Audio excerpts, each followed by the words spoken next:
What's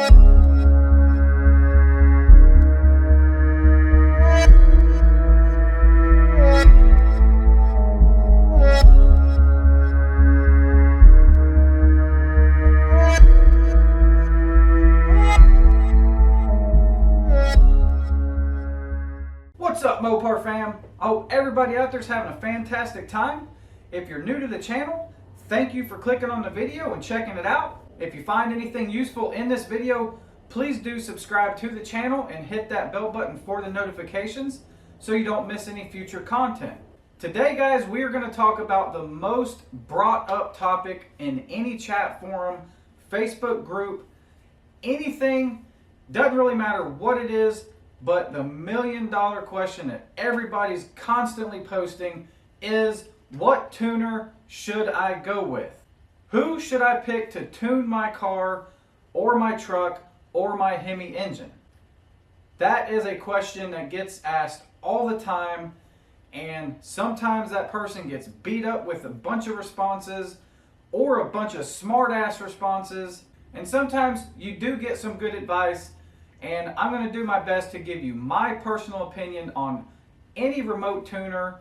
As most of you guys that know me or follow the channel, I am tuned by Greene. There is a handful of super great tuners out there besides Greene, like HemiFever, Demon Motorsports, and a few others that honestly I don't even remember the names, but there is tons and tons of remote tuners out there for the Mopar community and the Hemi engines, cars, trucks, whatever.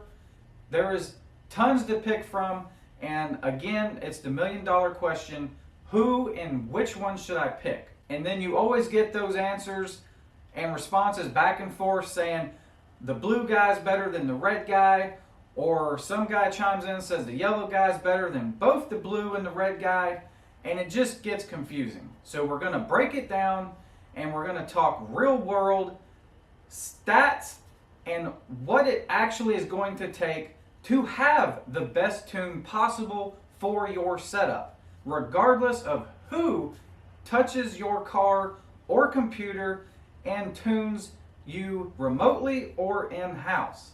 And by the end of this video, you will find out that the million-dollar question is actually you are 90% responsible for who gives you the best tune.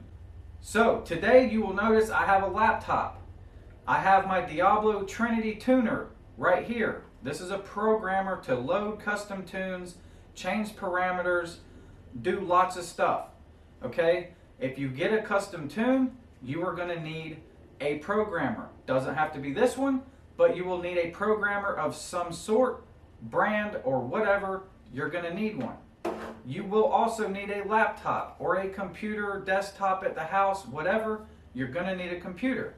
You will need both of these, and you will need to learn how to use both of them or watch some videos on what you're going to have to do to make these things talk to each other and get the information to your tuner. The other thing I want to say, and I can't even believe I actually heard this one time. I was at the track, and there was a guy that was tuned by the blue dude, and there was a guy tuned by the yellow guy, okay? And the blue guy was running slower than the yellow guy, and of course, they were going back and forth trying to argue who was the better tuner. But at the end of the day, what it came down to is the faster guy had actually sent revision tunes and data logs to his tuner, whereas the other guy was still running on the first startup tune or the very first tune they received on their custom tune. At the end of the day, the slower car was his own fault due to not getting revision tunes and or sending data to his tuner so that he could be the best or fastest he could be with that car. Keep in mind, both these cars were the same with pretty much the same mods.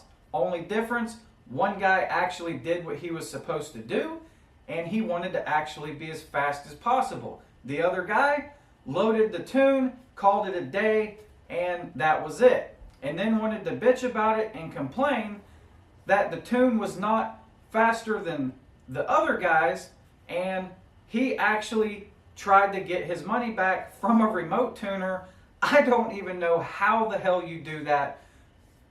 On top of that, how could you even guarantee that custom tuner or remote tuner could even receive his product back that you didn't make a copy of that tune file? Absolutely stupid. I can't even believe I heard the words. But anywho, let's get into the video and let's talk about what it takes and what you have to do to be the best and fastest you can be. Okay guys, so we got my Diablo Trinity T1000 right here. Now keep in mind, it's not hooked to the actual truck, it's plugged into my computer, and sometimes the functions are limited when it's hooked to just a computer instead of the actual truck. But what I'm going to try to do is go down here, and what your tuner is going to need, he's going to need you to load some gauges and PIDs on your tuner that he will require so that he can get information off of a data log that you record on this device, and then load it to your laptop so that you can send it to him in an email, and then he can revision tune you for the best that he can with the data that you supply him. Okay, so the top gauge layout I have labeled as J, and this layout has all the PIDs that he wanted me to record to get data from. So if I click on J, and it's wanting me to have the truck running, but I don't know. We're going to see if we can still see this. Okay, looks like it's going to let us see it. So this is the first page, and it has a couple PIDs. 1-to-1 short term, 2-to-1 short term. If I change the gauge page, it's going to be a whole bunch more layouts. Spark Advance 1, air charge, ECT, intake manifold air temperature, ambient temperature. If I hit another gauge page, these are all more PIDs he wanted. ST knock, knock sensor 1, knock sensor 1 volts, knock sensor 2 volts, throttle position percent, RPM, vehicle speed, map sensor. Okay, this is stuff that he needs to see in a data file or data log so that he can get this information when you do a pull or a run down the drag strip. He needs to see this information so that he can retune you and see what your truck or car is actually doing. Any of the gauge layouts or gauges that you put onto your tuner, when you go to record a log, it is only going to read off those PIDs. So you're probably asking, okay, well, how do I get all that information on here? So you're going to go over to record logging. You're going to click that.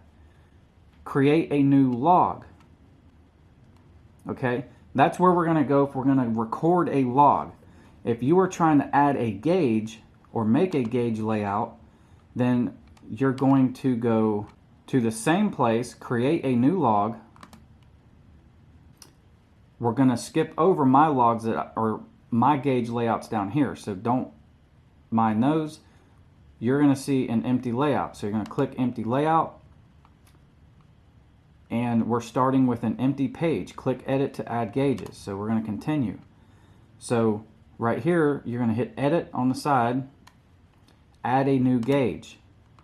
Okay, you can go through here. There's many different styles, different size gauges. I'm just going to pick one, small radial gauge.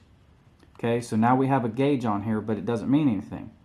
So what do we want to do if we want it to be a certain gauge? So what you're going to do, and it's getting mad at me because we're not actually plugged into the truck. So if you wanted to record a log or make a new gauge page and add PIDs, you would go to the top here at create a new log. I'm not going to click on it right now as the programmer is not plugged into the truck, so it will not let me go any further than this as far as adding gauges. It has to be plugged into the truck for it to work correctly. If you guys are super interested in that, then I can do a separate video on how to do that in the future. let me know in the comments. If that is a necessity for you, we will definitely get a video on it. So if I wanted to record a log, I would click record log. I'm going to tell it yes.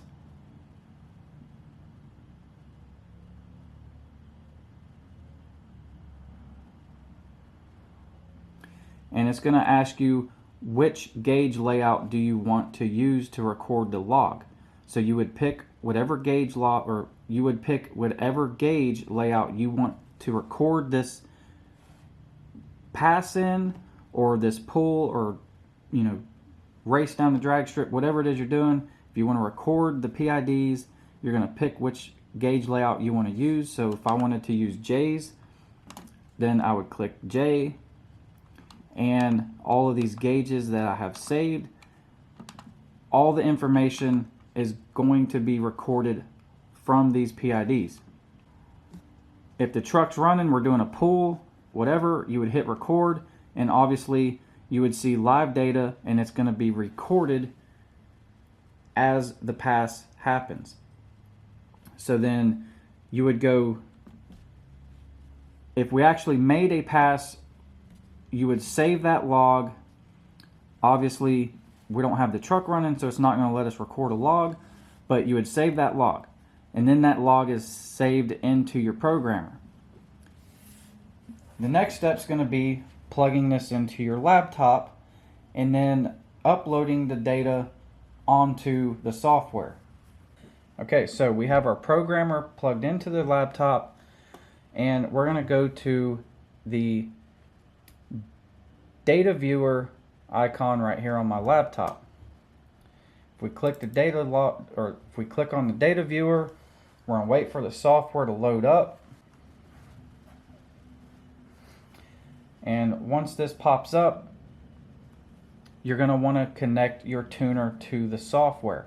So there's a button up here, and you're going to click that where it says reconnect the tool. We're going to wait for it to connect to the tool, and your programmer will usually say that it's under remote control. This may take a few moments. Alright, so now we are connected, and if you want to load a saved data file, then you would go over here to download a log from the tool. We're going to click that, and then it's going to pop up, download a log file for playback. We're going to say yes. This is a couple of logs that I have saved in the tuner already.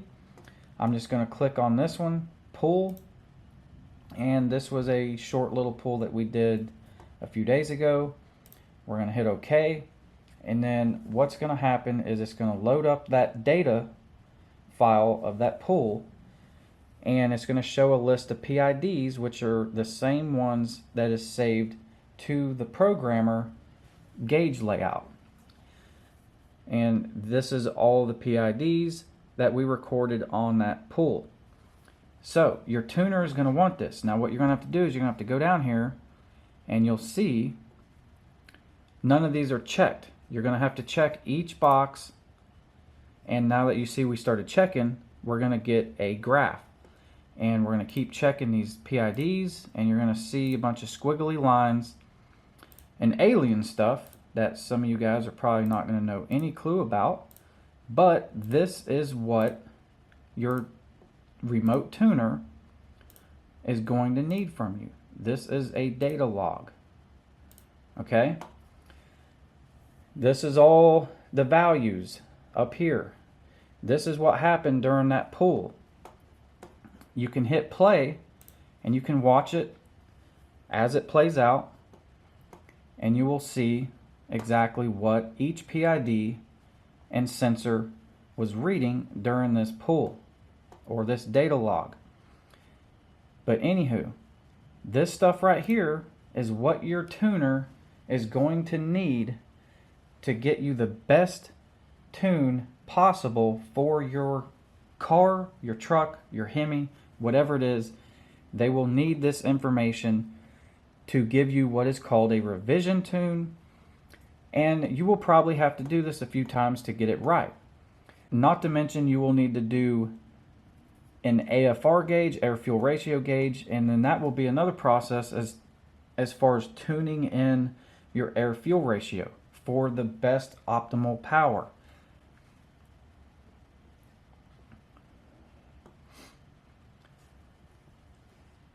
So I'm not going to go into a whole bunch of this, but this is what you will need to do. Alright, so now that we have all of our boxes checked and we are ready to save this file to the computer so that we can email it to our remote tuner. What we're going to do is I'm going to hit this square up here so it unchecks everything and it doesn't think we're trying to watch it. Now we have all these options open for us again, and you will see the little memory card icon and it says save the current log data. We're going to click that. It's going to pop up right here if you want to name the file, where do you want to save it, blah blah blah blah blah. So at this point you're going to call it whatever you want to call it. You're going to hit save, and now it is saved in your documents on your laptop. At that point you would go into your email, you would retrieve that file, and you would upload it as an attachment and send it off to your tuner, and then they will be doing the same thing more or less that you just did. They're going to load it up on their laptop, look at it in their software, and they're going to read all this mumbo jumbo that you see on this screen, and they will actually know what all of this is doing, what it's not doing, what it needs to do, and they're going to change this stuff. They're going to make changes. They're going to tweak things here and there. They might add something here. They might take away something over here. But this will give you a good idea of what your tuner is going to need to get you the best tune possible. He needs all this information so that he can see it and see what is going on with your car or your truck and get you tuned to the best of his ability when he could be thousands and thousands of miles away from you and your car. This is his only way to know what your car is doing. You have to give this to your tuner. If you do not, then you will not have the best tune possible. Alright guys, so I really hope that kind of clears things up and lets you know exactly what is required out of you to get the best tune possible. Your remote tuner cannot give you the best tune possible unless you are willing to work for it. He can't do this stuff for you. They might be 2,000-3,000 miles away and it's physically impossible. You have to do this part. If you do not be that guy that bitches and complains that his car is slower than the other guy's car that's tuned by the same guy. Chances are that guy probably done this and he went through this system and he sent the tuner the required information to get the best tune possible. Again, it falls on you, not your tuner. It doesn't matter who you pick. The yellow tuner, the blue tuner, the green tuner, doesn't matter. If you don't do this, your tune is not going to be perfect. It will be good, but it won't be perfect. But as always guys, stay safe out there. Don't forget to hit that subscribe button, tap the bell button for the notifications, and we'll see you on the next one.